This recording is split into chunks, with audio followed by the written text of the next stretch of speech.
Els components claus del projecte ADMIT són, el principal és el canvi del model assistencial, és a dir, de la manera d'atendre les persones grans i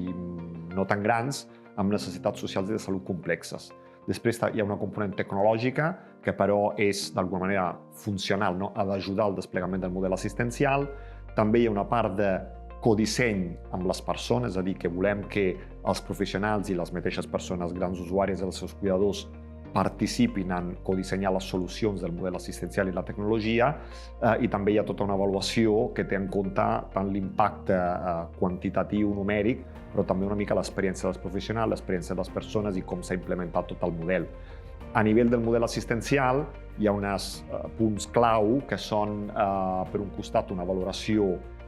integrada i compartida entre serveis socials i salut, uns objectius compartits amb les persones i que d'alguna manera activen de quin és l'objectiu vital prioritari de la persona, un pla de tractament integral i un seguiment conjunt entre serveis de salut i social.